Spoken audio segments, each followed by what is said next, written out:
Boa noite. A casa agradece a presença de todos, encarnados e desencarnados. E eu agradeço a Deus por estar aqui. Vou passar uns recadinhos. Dia 5 de maio, às 19h30, no Teatro Municipal, teremos uma apresentação musical. Então, aqueles que puderem participar, vai nos ajudar, porque a entrada é um produto de limpeza, que depois vai ser revertido para a creche, nosso lar. Então, aqueles que puderem participar, vai aproveitar um grande evento e também vai nos ajudar. Bem, esse é o nosso convite.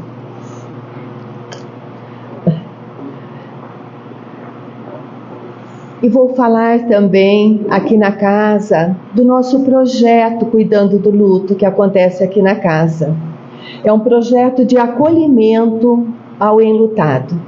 Então, se você é um enlutado ou se você conhece alguém que esteja passando pela trajetória do luto, diga para ela, passe essa informação, que nós temos esse projeto aqui na casa.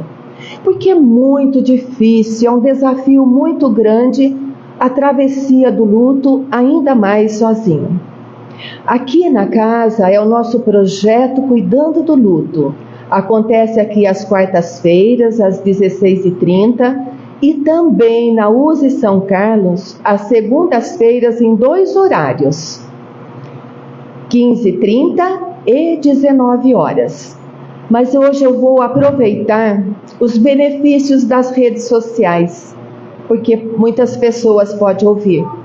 Temos também o nosso projeto Acolher, Amparo aos Enlutados, na cidade de Jaú, onde no momento eu estou fazendo parte no projeto lá.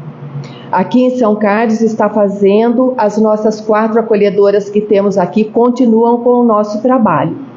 E temos também na cidade de São Joaquim da Barra o projeto Luto Ecumênico.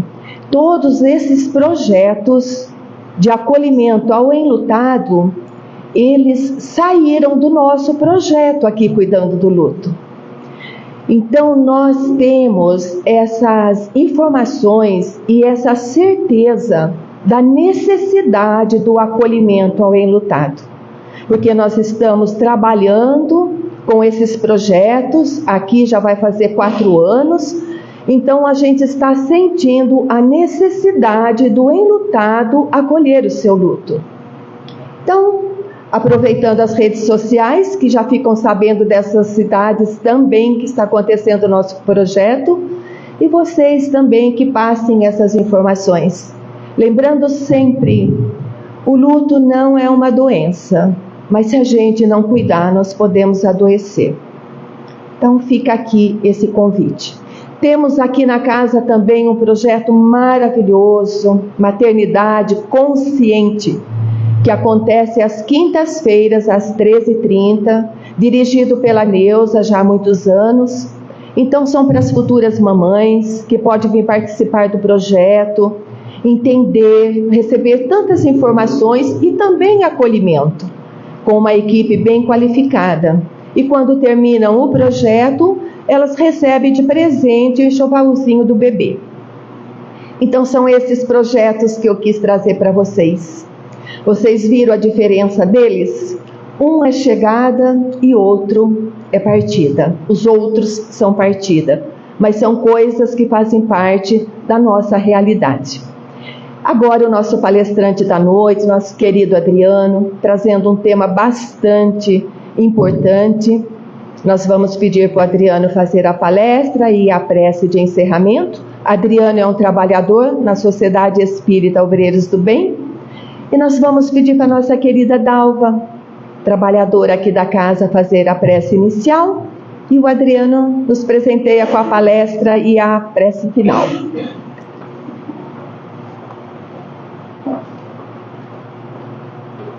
Boa noite.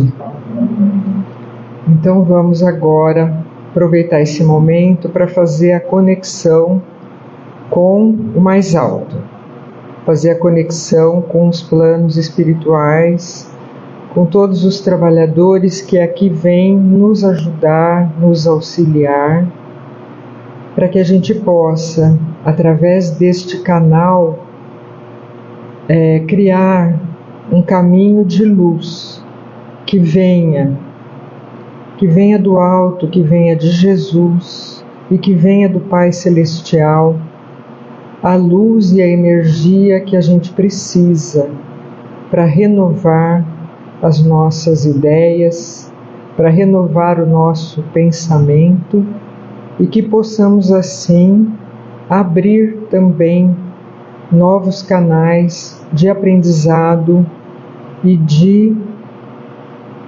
exemplificação no bem.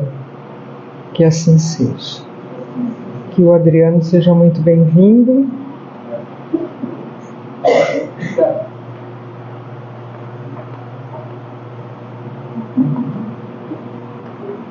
Só puxar? Só subir? Isso. Boa noite a todos. Prazer muito grande estar aqui mais uma vez. Eu escolhi esse tema, eu gosto de parábola, né? Não sei se vocês já me ouviram falar por aí, vira e mexe, vocês vão escutar falando de parábolas, né? Essa parábola do filho pródigo, é uma parábola bastante interessante, que ela nos traz umas reflexões bacanas a respeito de nós mesmos, quando a gente para pensar, né? Por quê? Havia um momento onde Jesus ceava com as pessoas ali à sua volta, e não era incomum ele estar acompanhado de fariseus, né, publicanos, escribas, né, pessoas do dia a dia, né, pessoas muitas vezes chamadas de má-vidas, né, e geralmente os fariseus e os escribas se juntavam, né, para, olha lá, essa pessoa aí, está sempre rodeado de apóstolos, mas está sempre também envolto por pessoas de má vida, né?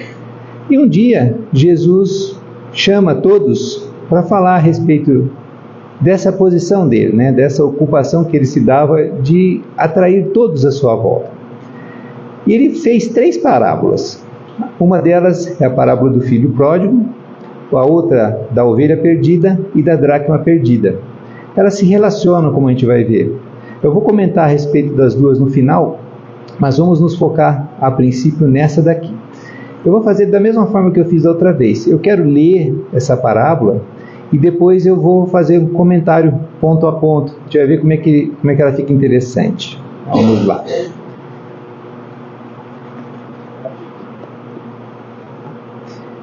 Então, a parábola dos 2 filhos, ou do filho pródigo, ou dos filhos perdidos, ela é conhecida dessa forma. Geralmente a gente está mais acostumado com o filho pródigo, né? Começa lá em Lucas, ela está em Lucas apenas, no capítulo 15, do versículos 11 ao 32. E disse: certo homem tinha 2 filhos. O mais novo disse ao pai: pai, dá-me a porção que me cabe das propriedades. Ele repartiu, o pai, os recursos entre eles. Não muitos dias depois, reunindo todas as coisas, o filho mais novo ausentou-se para uma região distante e lá dissipou a sua propriedade, vivendo dissolutamente. Depois de ele gastar todas as coisas, houve naquela região uma fome severa e ele começou a passar necessidades. E, partindo, associou-se a um dos cidadãos daquela região, que o enviou aos seus campos para apacentar porcos. Ele desejava saciar-se com as alfarrobas que os porcos comiam, mas ninguém lhe dava.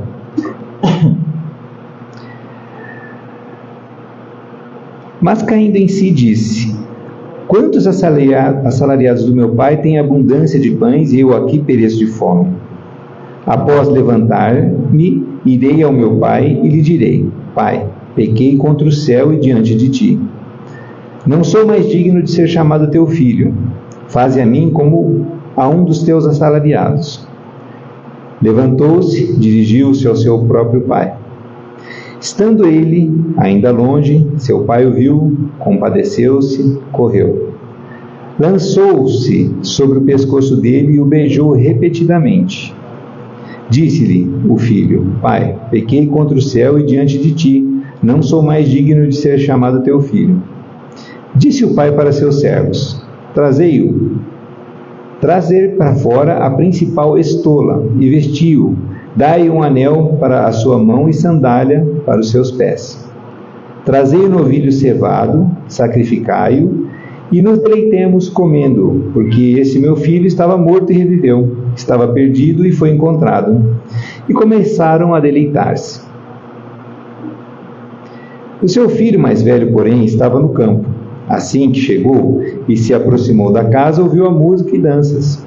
Convocando um dos servos, informava-se sobre o que seria isso.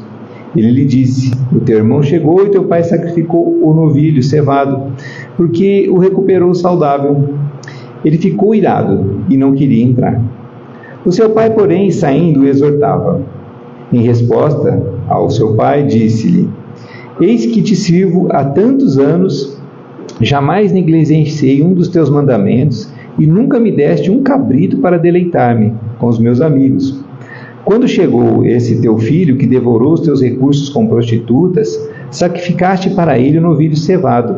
Ele, porém, lhe disse: Filho, tu estás sempre comigo, e todas as coisas minhas são tuas. Era necessário, porém, nos deleitarmos e alegrarmos, porque esse teu irmão estava morto e reviveu, estava perdido e foi encontrado. Ela é uma parábola de reconhecimento simples. A gente pode perceber claramente os personagens aqui, pelo menos o personagem principal. Todo mundo conseguiu associar o pai com Deus. Aliás, é uma coisa importante: todas as vezes que Jesus nos traz uma história, uma parábola, a gente pensar sempre no que ela nos traz de espiritual. Aqui é uma descrição praticamente toda ela material, como acontece, ou pode acontecer com qualquer família por aí, onde exista uma pessoa equilibrada, amorosa, que saiba e compreenda o valor do perdão como pai, e filhos, desajustados algumas vezes, e que se arrependem lá para frente e retornam, são bem recebidos. E vai chegar lá em casa, a pessoa, um dos irmãos, não acharam isso correto, Um deles achou que não estava certo e se desentendeu com o pai. Tá, bacana, isso pode acontecer. Mas a gente tem que olhar sempre para o ponto de vista espiritual. Que ensinamentos Jesus queria trazer para nós, Primeiro deles, já sabemos que o pai é Deus. Quem seria o filho mais novo e quem seria o outro filho, que no caso é o filho mais velho, O filho mais novo, a gente associa a quem? Aquelas pessoas que eram tratadas como pessoas de má vida. Porque aquelas pessoas, de alguma forma, elas compreendiam melhor o ensinamento de Jesus. Então seriam os publicanos, seriam as prostitutas, como ele falou aqui, seriam os bandidos, os beberrões, aquelas pessoas que geralmente a sociedade olha de uma forma mais enviesada, vamos dizer assim. E quem seria o filho mais velho? O filho mais velho era exatamente os fariseus, exatamente os escribas, aquelas pessoas que faziam uma interpretação bem pessoal da lei e cobravam das outras, da sua forma de entender. Então, vamos começar a pensar dessa forma. O que era Nazaré naquela época? O que eram as aldeias ali? Eram comunidades pequenas, tinha lá 30, 40 famílias morando ali, eram coisas pequenas, E comunidades muito pobres na época, De tal forma que muitas das coisas que eles tinham, eles se emprestavam uns aos outros para facilitar a vida, um arado, uma outra ferramenta qualquer que se utilizasse lá, que pudesse ser útil um para o outro, um tinha, outro pedia emprestado. Então, existia uma interação bastante grande entre as pessoas. É aquela história que a gente conhece, Quanto menor a cidade, um conhece o outro, às vezes mais do que aquele mesmo se conhece. Então, tanta vivência que eles tinham em conjunto. Existia também um certo costume, bastante forte entre eles, A sociedade é uma sociedade patriarcal. Vocês veem lá que o próprio Jesus, dificilmente ele cita as mulheres no caso, né? Porque da mesma forma que nós temos, vamos supor, religiões também muito centralizadas no homem, como por exemplo acontece lá entre os nossos irmãos muçulmanos, as próprias mulheres entendem que aquilo tem que ser assim. É uma forma de compreensão. A compreensão que a doutrina espírita tem muito mais ampla que nós compreendemos hoje, onde simplesmente somos todos espíritos que estacionamos em campos diferentes, né, da manifestação, ora como homens, ora como mulheres, nos traz um entendimento muito mais amplo, né? Mas nessa época essas coisas não existiam, né? Então, as personalidades são esses três, essencialmente, né?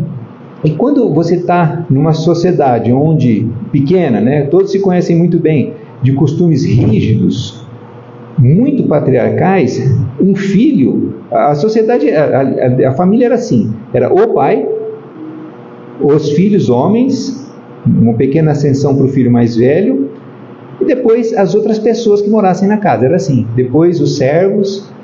E quando você está chegando para o seu pai, falando assim, pai, me divide as coisas que são minhas.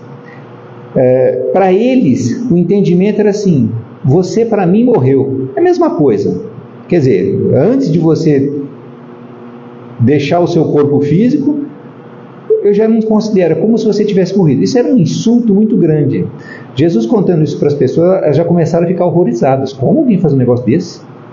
Né? A postura que se esperava do pai é que ele simplesmente fosse enxotado de casa sem direito a nada. E ainda, se na rua as pessoas ficassem sabendo isso aí, ele também seria até apedrejado. No entanto, aqui no segundo versículo, no terceiro versículo, o pai repartiu os recursos então entre eles. Tá bem, vou dividir. Então isso era uma coisa que as pessoas ficaram, nossa, estupefatas. Como que alguém vai dividir isso? Tá doido? Isso não funciona assim, né? Então já deixou o pessoal ligado, né? Para nós parece uma coisa, não, mas as pessoas ficavam ligadinhas. Que história é essa? Que fim vai acontecer essa história? Então o pessoal, Jesus prendia a atenção das pessoas. Aí, não muitos dias depois, a gente já sabe, ele reuniu as coisas e as terras, ele pegou as terras que lhe cabiam, que eram 2 filhos, ele dividiu no meio, pegou, dividiu lá, foi lá, vendeu tudo e foi para um lugar distante. Terra era uma coisa muito importante para as pessoas. Nós moramos num país onde as terras, elas são fartas, não é?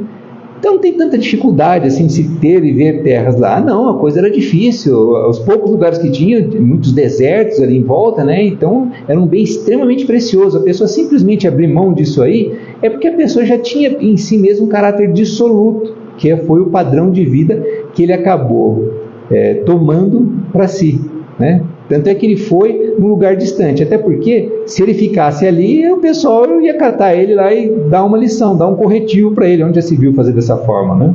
Então ele tem que ir embora mesmo. Bom, foi para um lugar distante. Claro, enquanto, é aquela história, né? Tudo que vem fácil vai fácil, já escutaram essa história, né? Vem muito fácil, pode ver que daqui a pouco eu estou sem nada, né? E foi de fato o que aconteceu, até porque ele não estava lá muito preocupado em investir isso aí, né? Vamos supor, fazer alguma coisa que lhe trouxesse retorno financeiro para ele não ficar apertado. Não, ele foi para gastar mesmo, né? E nós vimos lá que o irmão dele já sabia da vida dele, quer dizer, possivelmente as histórias chegavam, né? Assim como hoje as notícias ruins andam com uma velocidade bastante grande, naquela época também era a mesma coisa, o ser humano é o mesmo sempre, né? Mas o que acontece ali num determinado momento?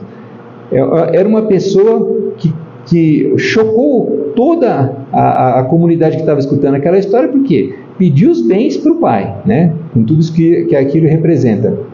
Vendeu tudo, foi embora, abandonou as pessoas, gastou tudo da pior maneira possível e ainda por cima ficou sem nada. Olha que situação. Então tudo isso era uma razão para que as pessoas ficassem com um ódio mortal daquela pessoa, ainda que seja um personagem fictício. Afinal de contas, Jesus não nomeou quem que era, né? Mas as pessoas já não gostavam dele. Que nem quando a gente está vendo um filme aí que a pessoa começa a fazer umas coisas muito erradas, né? Que chocam os nossos princípios, e chega lá, a gente já está com raiva do filme e a pessoa é só um ator. Vocês já viram quando acontece com novela? Pelo menos quando eu assistia a novela, que a gente era criança, que passava mais novela, né? A gente até assistia bastante, então tinha uma personagem lá que era muito malvada. A pessoa tinha que ter cuidado para andar na rua, porque senão as pessoas destratavam ela. É a mesma coisa, nós somos os mesmos desde aquela época. E aí o que aconteceu? O que representa isso aí? Representa alguém que desprezou a sua cultura, desprezou o seu povo, desprezou a sua religiosidade e desprezou o seu Deus, né?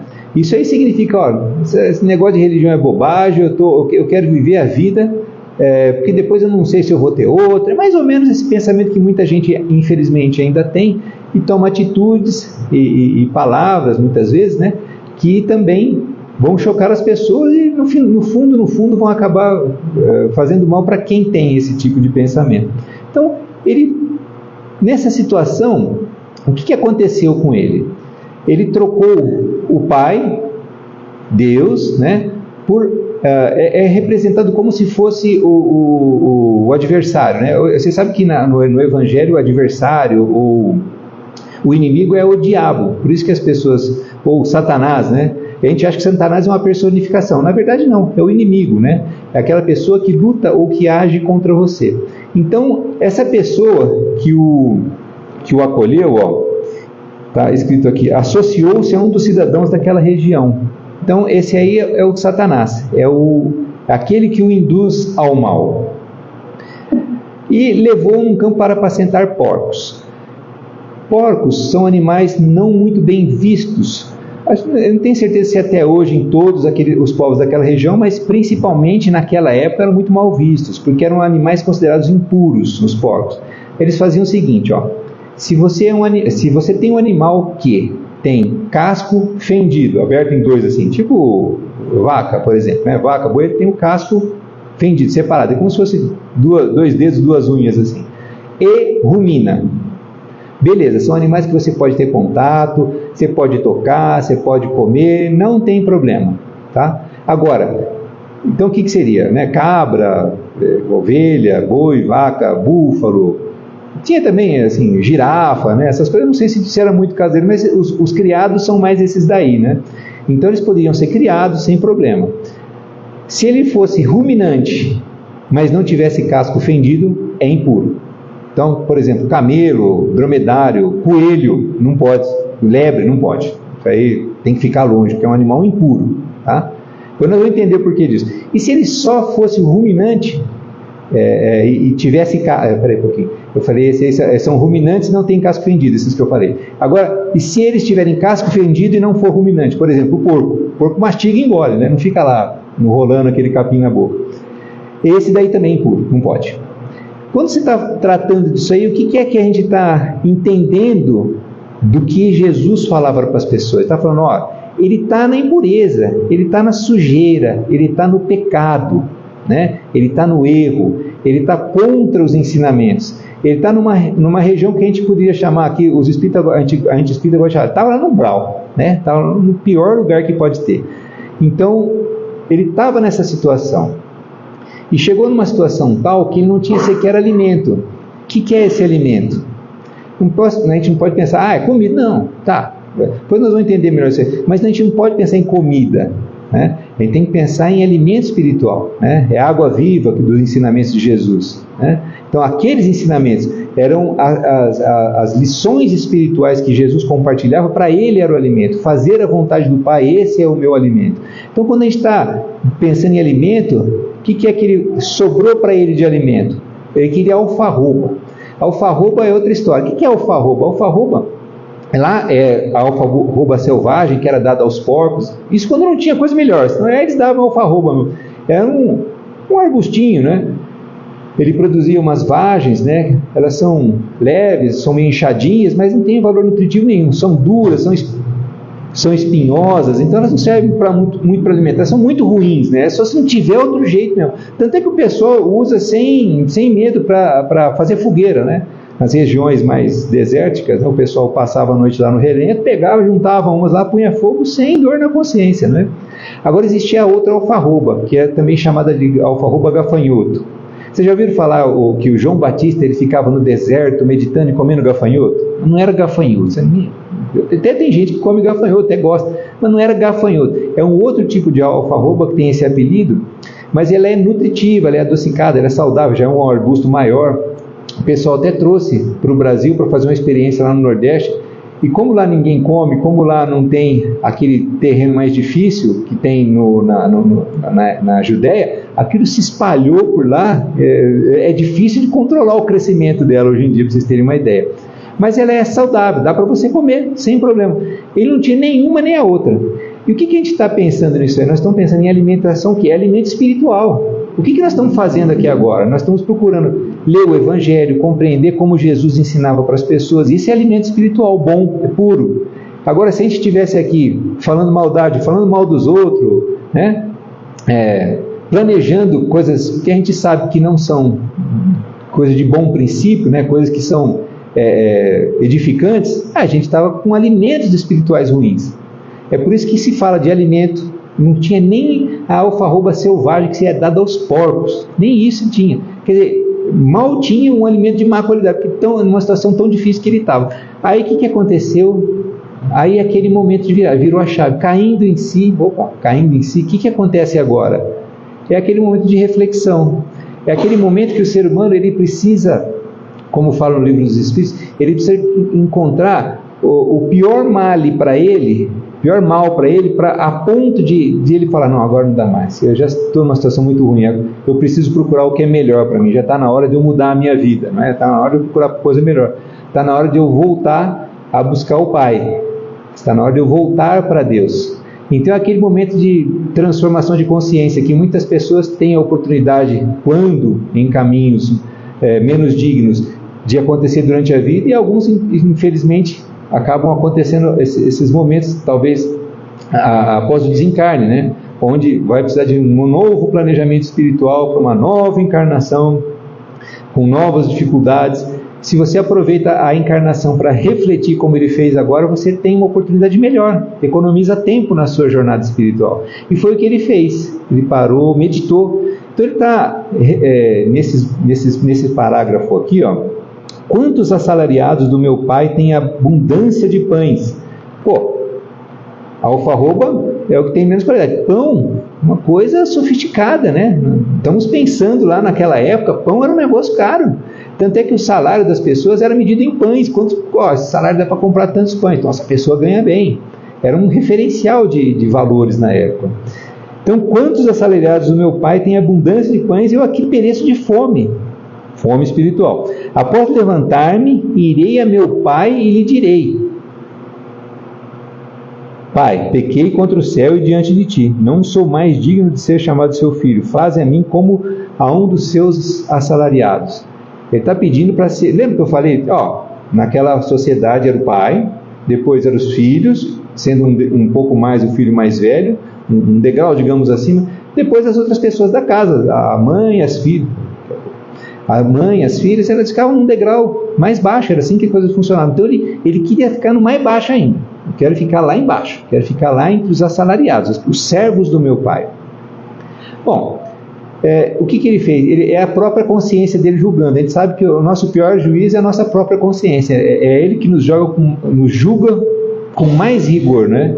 Já o julgamento do Pai é um julgamento misericordioso.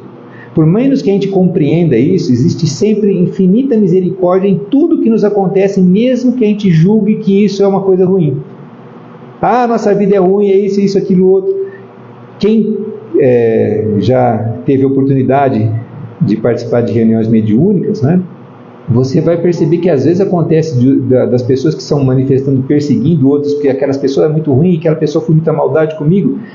Às vezes tem a oportunidade de rever o seu passado e ver o que fez, aí que vai ver o que fez, que aquilo é muito pior do que ele fazia, do que ele recebeu daquela pessoa a quem ele persegue. E olha que coisa interessante, frequentemente ele se julga imediatamente como uma pessoa desprezível. Eu não valho nada, eu mereço nada, eu tinha que desaparecer, Deus não pode mais nem olhar para mim, não tem... Então assim, ele se julga da pior maneira possível, né? Sem misericórdia alguma. Diferentemente do que vai acontecer com ele aqui, que é quem foi que fez o julgamento das suas atitudes? O seu pai, são de Deus. Então, vamos fazer agora o caminho da volta. Até agora a gente só desceu a ladeira, né? Agora vamos começar a subir o morro. Aí ele tomou uma postura: ajuda-te, que o céu te ajudará. Se ele ficasse lá parado o tempo inteiro reclamando, não dá certo, as coisas não vão funcionar, não, deixa eu tomar uma postura, deixa eu fazer por mim, para que o pai também me considere digno. Ele levantou-se, dirigiu-se ao seu próprio pai. Então está na estrada, vou me dirigir ao meu pai. Estando longe ainda, seu pai o viu, compadeceu-se e correu. Aí tem aquela outra história, né? Naquela época, outra coisa que deixou o pessoal horrorizado, estava escutando: que um ancião, um patriarca correu? Isso não é coisa de pai, isso não é coisa de um patriarca. O ancião anda, né, majestosamente em passos, né, lentos, até que, porque a gente tem que pensar, né? Pensa, uma pessoa muito idosa começa a correr muito, leva um tombo, pronto, rebenta tudo, né? Quebra o quadril. Não, então você tem que ter aquela postura, né? Nem pode correr também, até por questões físicas, mas tem a questão, né, da posição. Então ele vai lentamente. O que representa isso aí? Deus não vai esperar você chegar. Só de perceber que existe uma mudança na gente, os benefícios já começam. Ele já foi receber o seu filho, né? Aquele filho que era um filho ingrato, hoje já tem alguma mudança. Não é um espírito pronto, não, mas ele já está aceitando as suas necessidades e vai cumprir agora, ou está mais propenso a cumprir aquilo que é o papel, aquilo que se espera dele. Então o pai vai ao seu encontro. E as pessoas, nossa, ele vai, onde já se viu, né? Foi humilhado uma vez, vai se humilhar de novo? Vamos ver o que vai acontecer aqui. Chegou próximo dele, lançou-se ao pescoço. A pessoa fala assim: lançou-se ao pescoço, agora ele vai pegar e cortar. Não, beijou repetidamente. E eu estava escutando um dia o Elahá falando, ele falou, faz uma associação bastante interessante, né? Por que o pescoço? O pescoço é o meio do caminho entre o cérebro e o coração, né? Entre o sentimento e a razão. Então é uma representação, né, do ser humano no seu completo, vamos dizer assim, né? As duas asas de crescimento do ser humano: a emoção, o sentimento, e a razão e o cérebro, né? Beijou-o repetidamente, disse-lhe o filho ao pai. Bom, eu falei que eu ia fazer isso aqui, eu vim fazer. Ele estava decidido que ele ia fazer. Então ele falou: pai, pequei contra o céu e diante de ti, não sou mais digno de ser chamado seu filho. Aí o pai falou: não, é verdade. Não deu nem bola, ele já perdoou. Deus não fica preocupado se a gente fez errado, se a gente é um espírito desprezível, vamos dizer assim, do ponto de vista moral. Ele está muito mais preocupado que você já está apresentando sinais de melhora e de interesse de se melhorar, de se iluminar intimamente. Então ele já, não, ó, tá bom. Mas falou para os seus servos: trazei, né, tira de lá de dentro a principal estola. Estola é uma roupa chique, né, que você usa em ocasiões muito especiais. Isso tinha antes, né? Hoje é mais fácil as pessoas terem roupas novas, né? Então, às vezes a gente vai para qualquer lugar, mas antes roupa nova, quando era criança, era roupa para ir na missa, ver Deus. Não punha roupa nova em qualquer lugar assim, né? Depois começava a colocar nos dias mais comuns, nas outras atividades, até que chegava a hora que você já estava usando ali em casa, né? Para ajudar a mãe no serviço, qualquer coisa assim. Mas a estola era uma roupa diferenciada, né? Você só tinha uma na vida inteira. Uma roupa importante. Trazia sandálias e o anel da família. Ou seja, ele está com a estola, ele está com o anel da família, e ele está com a sandália, ele está protegido por mim, porque os servos andavam descalços, somente os membros da família que andavam com sandália, né, para proteger o pé, né? Então significa proteção espiritual. Agora ele está de novo sob a proteção do seu pai. E vai. Trazei o novilho cevado. Ele não fala assim, mata uma vaca qualquer, não. O novilho cevado. Cevado é aquele mais bem tratado, mais gordinho, né? Para que nós possamos comemorar e nos deleitarmos.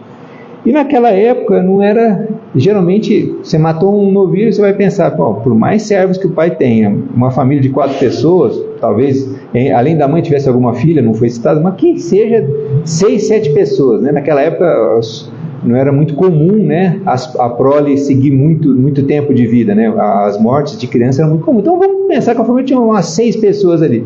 Pô, um novilho cevado é um bicho grande, é carne que não acaba mais. Então isso era compartilhado com a redondeza. Então, quando o pai fez tudo isso aí, ele falou: ó, eu perdoo meu filho e vocês têm que perdoar também, porque não há razão para ninguém o maltratar nem o maldizer, certo? Então ele já resolveu 2 problemas, né? com o pai e com a aldeia. Então já está tranquilo, já fui bem recebido aqui, né? Que cevado é esse? Claro que não vai ser. A gente tem que pensar assim, que as pessoas que estão escutando Jesus, elas não estão pensando só no boi, eles já estão associando que aquilo lá é o quê? É o ensinamento espiritual, né? Quando a gente vem aqui na casa espírita, a gente vem aqui, às vezes acha que só assiste uma palestra e vai embora, às vezes vai para o passe, mas antes do passe, a gente já está recebendo auxílio espiritual. A gente vem aqui, os nossos pensamentos começam escutando um diálogo, uma palestra, né, uma leitura, nosso pensamento já muda, a gente sai daquele dia a dia, das problemeiras que a gente vive em casa, no trabalho e tal, o nosso pensamento fica mais equilibrado. O que os espíritos bondosos aproveitam e fazem? Nos ajudam, né? Semeiam ideias boas, né? Nos ajudam tirando aqueles fluidos mais carquejados que está, né, mais machucando. A gente sai invariavelmente melhor daqui, invariavelmente. É assim que funciona sempre. Você sai com outros pensamentos, você fala: nossa, como é bom ir lá, né? Como é gostoso, né? Quando eu não vou lá, me arrependo para danar. E é assim mesmo que a gente se sente melhor, né? A gente sai mais decidido, né? Com melhores pensamentos. É isso aqui que estava acontecendo. Ele voltou para a família espiritual, ele voltou para os ensinamentos de religiosidade, de iluminação íntima, de espiritualização, e com isso, né, a alegria foi tanto que ele quis compartilhar com todos. Então todos eles estavam compartilhando esse ensinamento espiritual, que é o que Jesus fazia, né? Quando Jesus sentava para falar, imagina, gente, se a gente estivesse aqui, aí o Adriano vai lá e senta entre alguém aqui, era Jesus para falar. Vocês imaginaram o que deve ser você escutar Jesus falar? A gente não faz ideia do que era aquilo, né? Tem um livro que é o Memória de um Suicida. Ele está lá um determinado dia assistindo uma palestra e vai um palestrante falar. Esse palestrante, ele tinha convivido com Jesus, né? E ele explica, porque ele também consegue fazer isso aí, que conforme ele abria a boca para falar, ele era tão evangelizado, tão espiritualizado, que as pessoas assistiam aquilo que ele estava falando, vivenciavam as cenas, melhor do que um filme num cinema de 3D. E Jesus tem essa capacidade. Então as pessoas que estavam ali assistindo ficavam levados, assim, ficavam como que subtraídos do mundo, né? Quase que verdadeiramente, espiritualmente falando, enquanto estava assistindo aquele diálogo, aqueles ensinamentos de Jesus. Era isso que acontecia. Então as pessoas estavam ali bebendo, absorvendo aquele ensinamento espiritual. Aquilo era comida, aquilo era o alimento espiritual das pessoas. Por isso, você vê que toda hora ele está falando de alimento, né? Primeiros não eram bons, quando ele estava lá atrás de alfarroba, essas coisas. E os segundos eram ensinamentos espirituais. Bom, falta um, né? Ele voltou para casa com 3 problemas, né? Com a família, com o pai e com a aldeia. Já resolveu 2, falta a família. E nós estamos representando, ou melhor, Jesus representa a família naquele irmão. Temos que resolver esse problema desse irmão agora. E o que acontece aqui, ó? O seu filho mais velho, quem é o filho mais velho? São os fariseus, né? Os fariseus, os escribas, os sacerdotes, pessoal da lei mosaica, pessoal da religiosidade. Aproximou-se de casa e ouviu música e danças. Convocando um dos servos, informava-se sobre o que seria isso. Ele lhe disse: o teu irmão chegou e teu pai sacrificou o novilho cevado, porque o recuperou saudável. Qual era a obrigação do irmão mais velho? O irmão mais velho, o pai, ele seria o responsável por pacificar a família, resolver as contendas. Só que quando o pai está fazendo parte da contenda, que foi o que aconteceu no começo da história, o filho mais velho deveria tomar esse papel e trazer, ficar, vem cá, vamos conversar. Peraí, não, pai não falou nada, não, vem cá, vamos conversar um pouquinho. Meu, o que você está fazendo? Olha o que você está, né? Chamar a razão, né? Mostrar para ele o seu erro e tentar ver se ele muda de ideia, que era o que ele deveria fazer, né? De forma pacífica e a preservar a família, né? Porque é uma ofensa para o pai, aquilo que aquele irmão estava fazendo mais novo, e era uma humilhação do pai e da família perante as outras pessoas. Ele deveria ter esse papel, mas quando ele percebeu isso, ele ficou na dele, ficou quietinho, não falou nada, né? Acabou tirando o corpo fora, vamos dizer assim, né? Foi atrás do que lhe interessava mais. E achou que com o pai as coisas seriam melhores para ele teria mais vantagens, porque seria um filho único, né? Olha só o pensamento dele. Então, a obrigação dele, como filho mais velho, e que deveria ser mais sensato, porque teve com o pai muito mais tempo, era de chegar, entrar na casa e participar da felicidade da família. E o que aconteceu? Primeiro ele não entrou, procurou saber o que está acontecendo. Aí vai acontecer. O teu irmão chegou, ele ficou irado e não queria entrar. Não queria entrar, não vou entrar. Claro que o pai ficou sabendo, os servos foram lá falar para o pai. Saindo o exortava. O pai saiu de novo. Ele foi buscar o filho mais novo, que tinha se perdido e agora foi encontrado, que estava morto e agora voltou a viver. E dentro da própria casa dele, o filho mais velho fez o mesmo papel. Conforme ele ficou irado, ele se afastou do pai. Ele não se afastou fisicamente, mas se afastou espiritualmente, emocionalmente. Então ele já era... Por isso que a parábola também tem os dois filhos, né? A parábola também dos dois filhos, né? Esse aqui seria então o filho egoísta, aquele filho hipócrita, né? Que só aparentava servir ao pai, como nós vamos ver no diálogo dele aqui, ó. Vamos ver o diálogo, depois eu comento, ó. Seu pai saindo, o exortava. Em resposta, eu exortava a entrar, né? Olha, vamos entrar, vamos participar da alegria, é importante que você esteja, você também é meu filho. E em resposta ao seu pai disse: eis que te sirvo há tantos anos, jamais negligenciei um mandamento teu, e nunca me deste um cabrito para deleitar-me. Cabrito, vocês lembram que é um animal que rumina e tem casco fendido, né? Com os meus amigos. Quando chegou esse teu filho, que devorou os teus recursos com prostitutas, sacrificaste para ele o melhor novilho cevado. Olha que egoísmo que ele estava. Ele não tinha nenhum sentimento com aquela família. Ele só estava ali por conveniência, porque aquilo lhe servia. Ele achava que era o melhor para ele. Ficou feliz quando o outro foi embora, porque ele seria o único a ter as atenções do pai e da família, mas não soube aproveitar o que significava estar com o pai. Nós estamos falando dos escribas, né? Lembrem. Eis, porém, e lhe disse: filho, tu estás sempre comigo, e essas coisas minhas são tuas. Era necessário, porém, nos deleitarmos e alegrarmos, porque esse teu irmão estava morto e reviveu, estava perdido e foi encontrado. O que significa isso aí? Ele estava morto porque ele não seguia. Nós estamos falando para as pessoas, os judeus, os hebreus, da época de Jesus. Nós estamos falando dos mandamentos também, né? Ele não seguia os mandamentos. Ele não honrou o pai e mãe, por exemplo, né?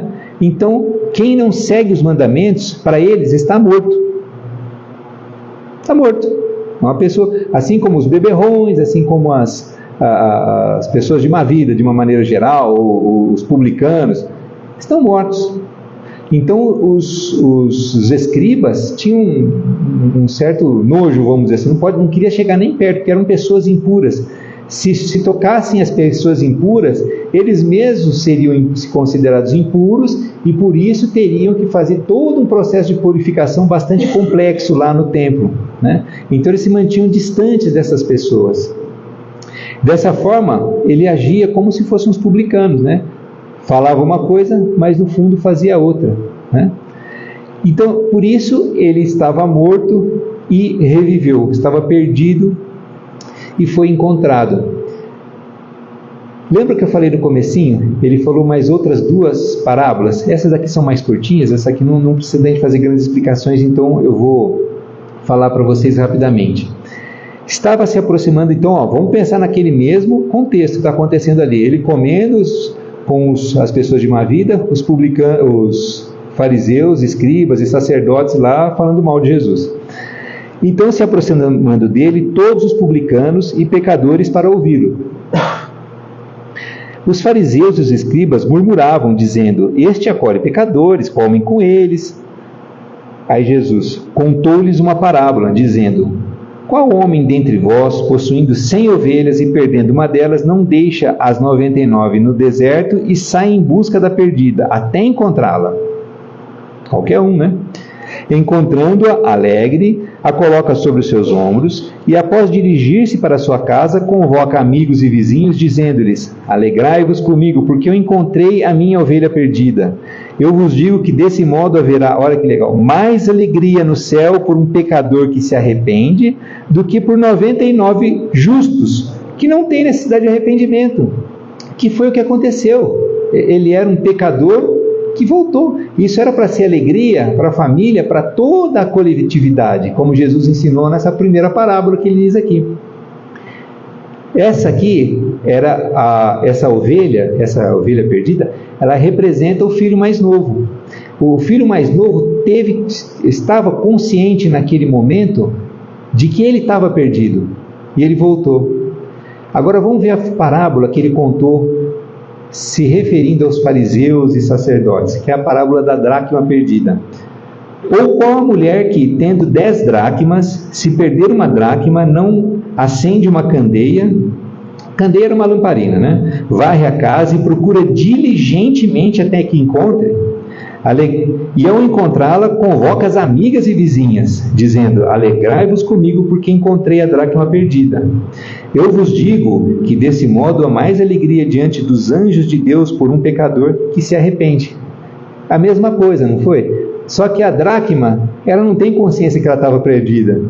Então, os fariseus, eles acreditavam piamente que eles estavam corretos, que eles estavam iluminados, que eles eram pessoas diferentes, melhores perante Deus do que os outros. Eles não tinham consciência sequer dos seus erros, né?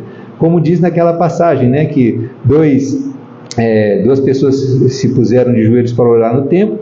Um era um fariseu e o outro era um publicano. E o fariseu sempre dizendo: olha, eu te dou graças porque eu não sou que nem esse. Eu até imagino esse publicano aí, ó, esse carinha, essa escória da sociedade. Porque eu jejuo, eu faço minhas orações, eu faço tudo direitinho. Aí Jesus falou assim: e como é que era a oração do pecador? Deus, me perdoa, eu sou pecador. Tem piedade de mim, eu sou pecador. Jesus disse: esse daí saiu justificado, o outro não. Porque ele estava consciente das suas dificuldades. E esse é o primeiro passo, que foi o que aconteceu com o filho pródigo, o filho perdido.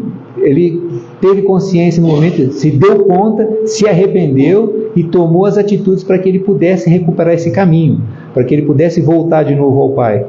E os outros, diferentemente, acreditam-se fazendo parte das ovelhas do Pai e não se dão conta de que as suas atitudes os afastam muito mais do que os aproximam de Deus, né?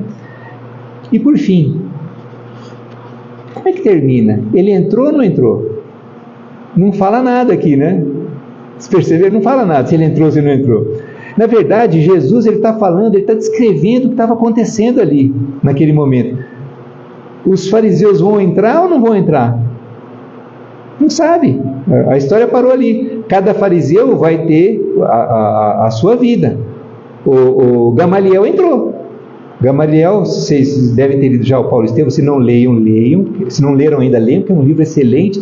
Então Gamaliel, ele era o instrutor, ele era o preceptor do Paulo de Tarso, do Saulo, né? Saulo de Tarso.